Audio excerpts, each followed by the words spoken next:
Salut à tous, on se retrouve comme chaque semaine pour l'analyse du trailer de l'épisode de la semaine prochaine de The Walking Dead. Et ben les amis, je crois qu'on est sur une bonne série. On est sur une bonne série d'épisodes d'une série. On est sur de la veine très old school dans les images qu'on a pu voir. The Walking Dead a redressé la barre et j'en suis le premier content.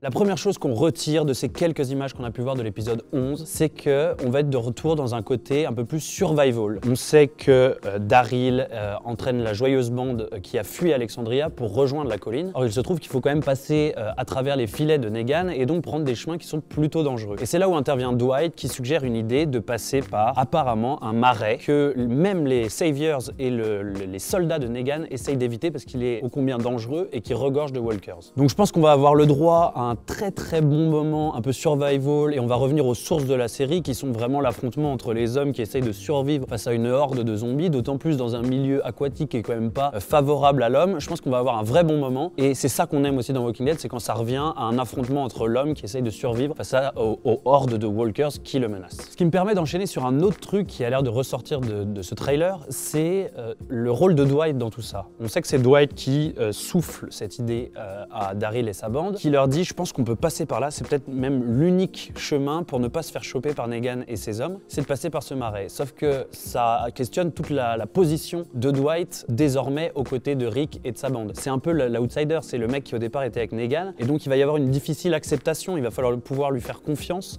ce qui est quelque chose qui n'est pas évident, d'autant plus qu'il y a certains personnages qui sont forcément très haineux envers lui, au premier rang desquels Tara. On se souvient que c'est Dwight qui a achevé sa bien-aimée, et donc forcément la pilule passe difficilement. En tout cas, ce qu'on peut dire et ce qui est assez impressionnant, c'est que Dwight, il n'hésite pas, il a l'air de prendre les choses en main, il ouvre bien sa gueule et il dit voilà, faut qu'on fasse ça, écoutez-moi pour qu'on s'en sorte, il faut que je prenne un peu le lead, c'est très cool, on a besoin de personnages comme ça, on a besoin qu'il y ait des mecs qui portent un peu l'équipe, et Dwight en est le parfait représentant. Troisième point que je voulais soulever avec vous, c'est que enfin, dans cette deuxième partie de saison 8 de The Walking Dead, on va pouvoir voir Maggie. On sait qu'on l'a vu un peu à travers le cercueil qu'elle a envoyé gentiment à Negan dans l'épisode précédent. On sent déjà qu'elle est bien badass et qu'elle est déterminée à mener la vie dure à Negan et ses troupes. Mais là, on la voit encore plus badass dans cet extrait où elle menace les prisonniers. On se souvient qu'il y a des prisonniers à la colline. Elle essaye de dicter sa loi. C'est devenu vraiment une femme de caractère qui a envie de prendre les choses en main et de devenir peut-être la vraie rivale de Negan et celle qui le fera tomber. Autre personnage qu'on n'a pas encore vu, ce sera un peu à mon avis l'épisode 11,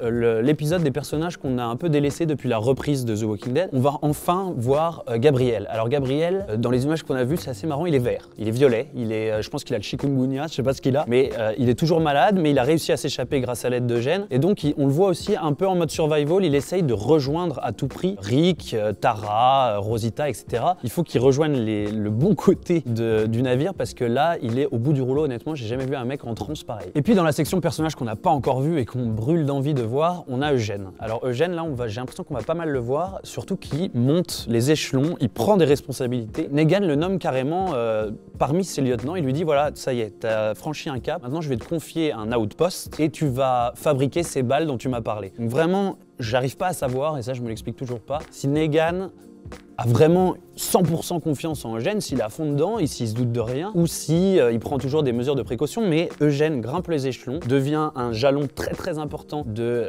la team Negan, et surtout on le voit vraiment fabriquer des balles, ce qui va être déterminant pour la suite de l'affrontement entre Rick et Negan. Et puis je voulais finir sur une dernière image qui m'a un peu interloqué, c'est un gros plan sur le visage d'Enid, qui est, mais au bout de sa vie, en pleurs ou qui est hyper choqué. Je me demande ce que ça peut bien être. On se souvient que dans l'épisode précédent, elle s'est séparée d'Aaron et elle a fui Oceanside pour aller prévenir Maggie de l'avancée des négociations avec les espèces d'Amazon. Qu'est-ce qu'elle peut bien avoir vu? Est-ce qu'il y a un truc tragique qui va se passer dans cet épisode? On se pose tous la question. Et maintenant que je vous le dis, je me dis que je suis hyper con parce que je sais en fait pourquoi elle est dans cet état-là, c'est qu'on va lui apprendre, elle n'était pas au courant, la mort de Carl. On sait que Enid et Carl étaient très proches, donc je pense qu'elle, à son tour, va vraiment fondre en larmes, va être au bout du rouleau et va devoir aussi se reconstruire à travers la mort de Carl. Il lui a sans doute laissé une lettre et peut-être qu'on va la découvrir dans le prochain épisode. Voilà ce qu'on peut dire en tout cas sur cet épisode 11 qui arrive dès dimanche soir prochain. Beaucoup d'attentes encore, j'ai l'impression que vraiment on a repris du poil de la bête et ça me donne le sourire. Ça me donne vraiment envie de voir cet épisode et de voir comment on va plus en plus avancer dans cette fin de saison 8 vers un règlement de compte entre Rick et Negan. Est-ce que ce sera sanglant, pas sanglant? En tout cas, on reprend les bonnes vieilles recettes et c'est tant mieux. On se retrouve dans la semaine pour d'autres vidéos. En attendant, likez, partagez, abonnez-vous. Ciao!